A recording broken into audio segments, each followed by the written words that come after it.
Hello world, Shelly here, and it's time for another episode of Foundation Fest. And today I'm going to check out from Neutrogena the Protect and Tint Tinted Moisturizer. This retails for $8.47 on Walmart's website. It is an SPF 30 combo chemical and mineral sunscreen. And you get 1.1 fluid ounces of product, which is about $7.70 an ounce. So this one, that would be 30 mils. This is a very reasonably priced tinted moisturizer. I'm looking at the claims here. This is a tinted foundation formulated with A, C, and E vitamins. It is sheer coverage. It's got light sheer formula that provides full natural looking... Sheer formula that is light while also providing full and natural looking full coverage. That's not going to be true. Moisturizes while providing broad spectrum SPF 30. And yeah, so I've got this in the shade 10, which is Ivory to Fair. This does not have any additional fragrance ingredients that I can see on the list. There's a lot of hydrating stuff toward the top end of the ingredient list, so that's awesome. I would not rely on this as your primary only sunscreen because very few people are going to apply enough of this product to their face to get the full SPF 30 benefit, but as a sort of backup to your sunscreen, awesome sauce. Let's take a look at this shade 10 swatched against a few others in my collection. Alrighty, let's swatch. First up is today's foundation, the Neutrogena Protect and Tint in shade Ivory to Fair 10. Second is from CoverGirl, the True Blend Matte Made in shade L15. Third up is the CYO Life Proof in 101. Fourth, I've got the NYX Born to Glow in shade Light Ivory. And last from Wet n Wild, I've got the Photo Focus Dewy Foundation in shade Shell Ivory. I've already cleansed, moisturized, and sunscreened this 45-year-old face. I'm just going to do very basic makeup today, and I'm throwing some challenges at it. I've got my little whisker here that likes to occasionally grow ingrown and give me all kinds of trouble, so that's happening. I think I gave myself a little bit of razor burn on my upper lip using, you know, when you just use your razor one too many times and you knew you should have thrown it out and gotten a new one, but you didn't. So that's what we're starting out with. I do have a damp sponge here. This is a Real Techniques sponge. It's really strange shape. It's like a flat pancake, but we'll see if we use this. I'm just going to use my fingertips on the other side as I normally do when applying a tinted moisturizer type of a product. This seems like a thicker formula. I don't hear anything shaking around in there. Let's take a look.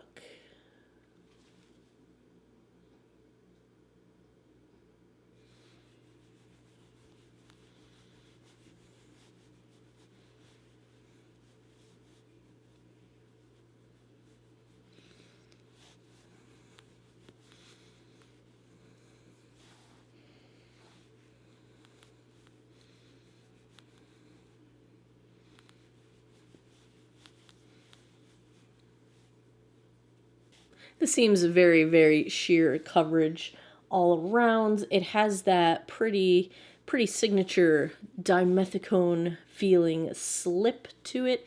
It is looking pretty dewy right out of the gate. We are getting a little bit of cancellation of redness, I feel, from one side to the other, but not a ton. Pretty much just a dewy sort of your skin but better sort of a thing. Let's see how this applies with a sponge.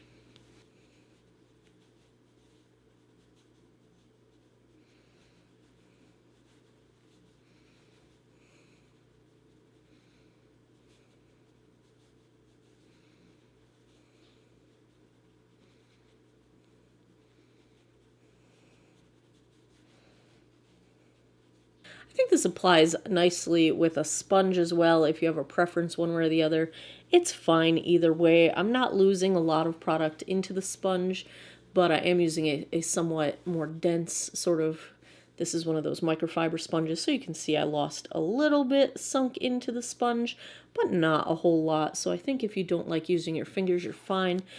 there's not really much coverage here, and I just want to see if I can build up just a little bit on my trouble areas and the spots where I like a little more coverage. It's really kind of a moisturizer feeling to it, like a slippy moisturizer, so it doesn't really stay in place. It kind of just sinks in, which is fine for what it is. Oh, we're having some clinging issues.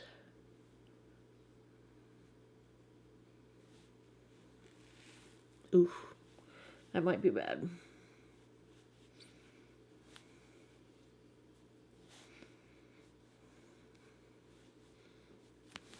I'm definitely having some trouble with pilling.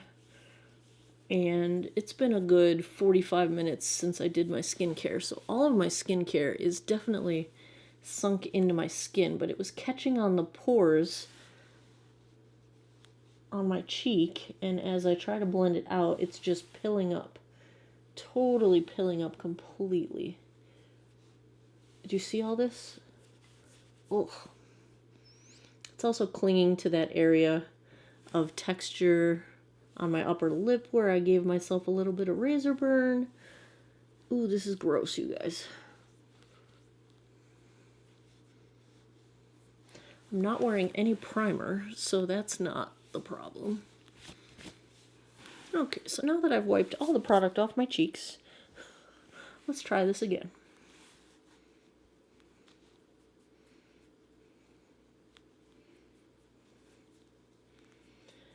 Moral of the story, definitely don't try to build this up.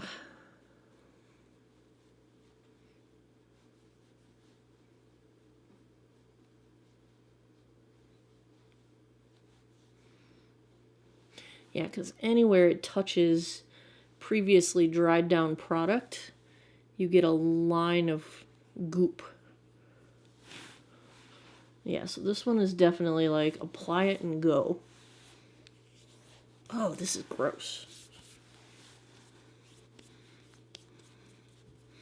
Yeah, this is too much fuss for me, you guys. This is oh. I have to show you this. All right, let's zoom in. Here's what's happening.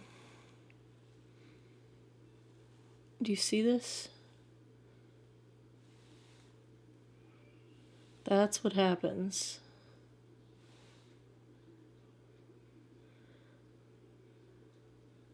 Here, I've gotten most of the product off of my face, but you see what it's doing in my pores here?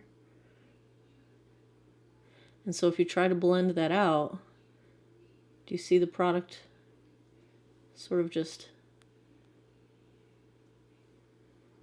gooping up? There's the goop.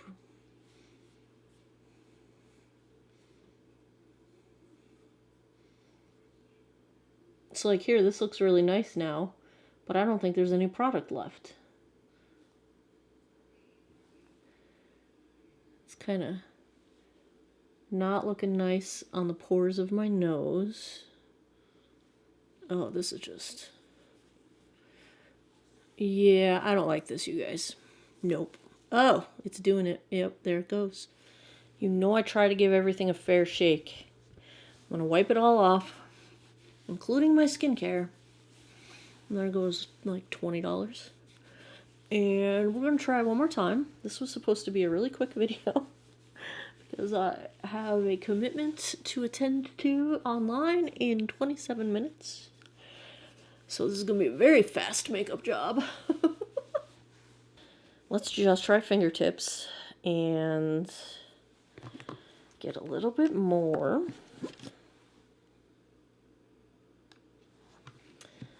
Okay, I'm going to use my 10x mirror this time.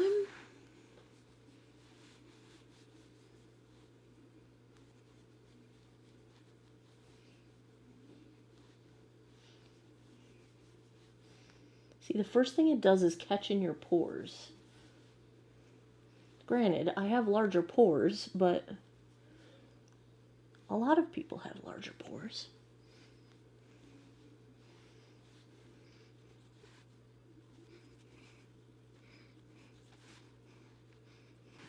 It's like once you get it blended out, don't touch it.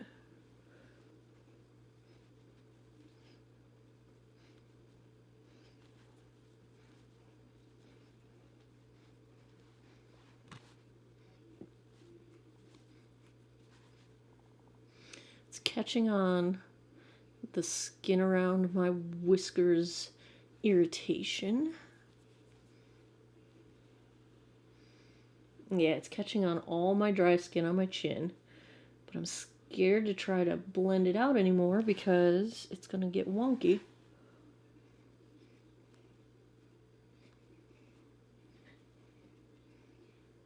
See, it's pilling up and I didn't even touch this side.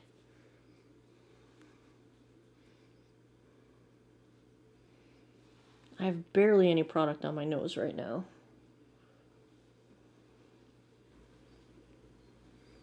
It really has trouble with pores.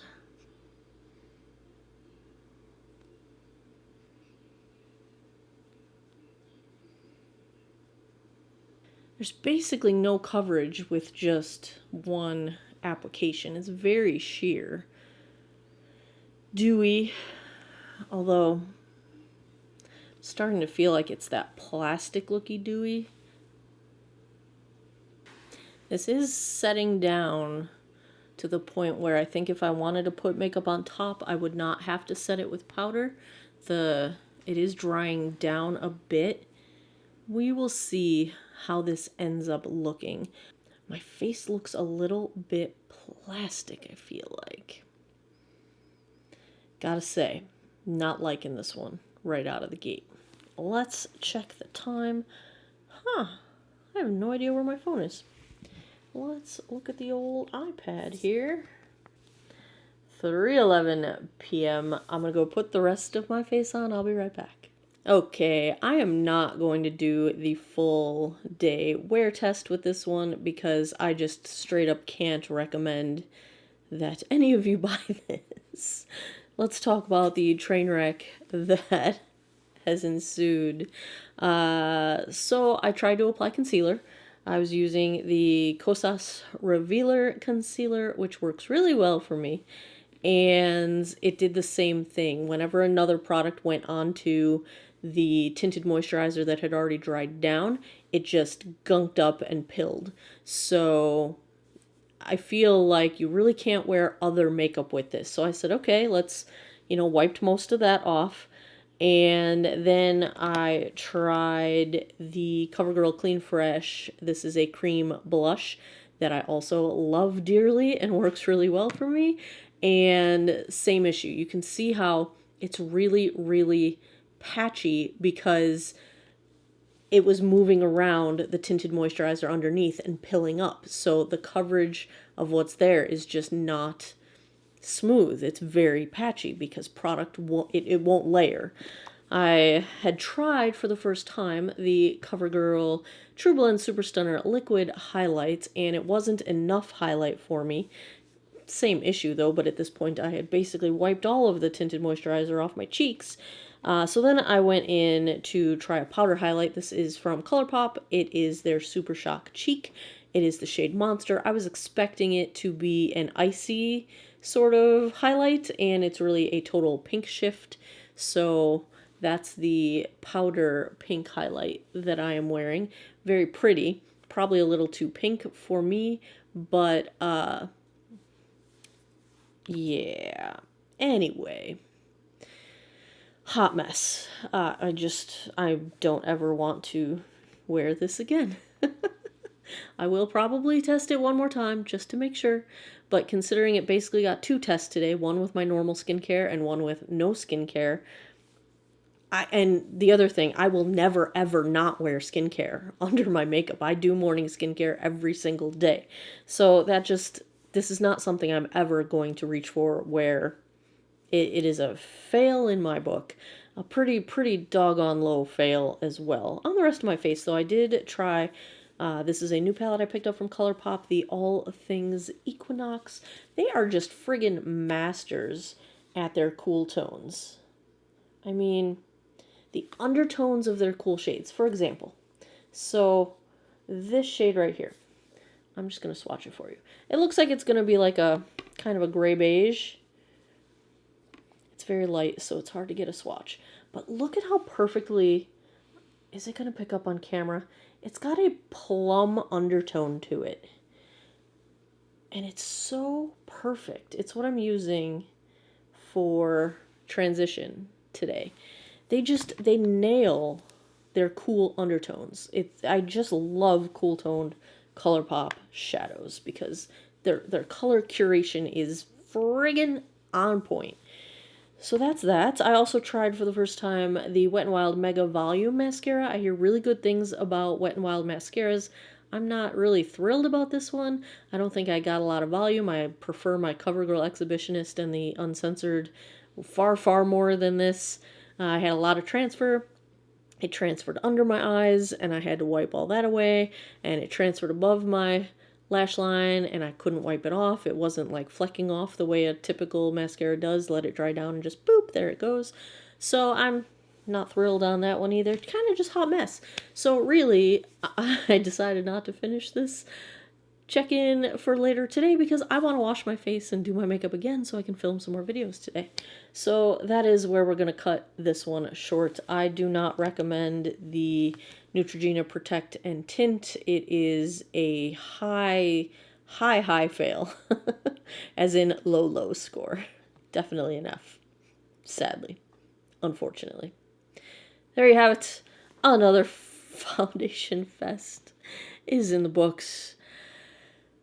If you enjoy foundation reviews, if you would like me to do more of them, if you get a kick out of the hot mess, give me a thumbs up down below. Please subscribe if you haven't already. I post new videos every Monday, Wednesday, Friday, 9 p.m. Eastern Time. And as always, thanks a lot for taking some time out of your day to geek out over makeup with me. I appreciate it, and I hope you guys all have an awesome day or night wherever you are in the world. Take care of each other. Bye-bye.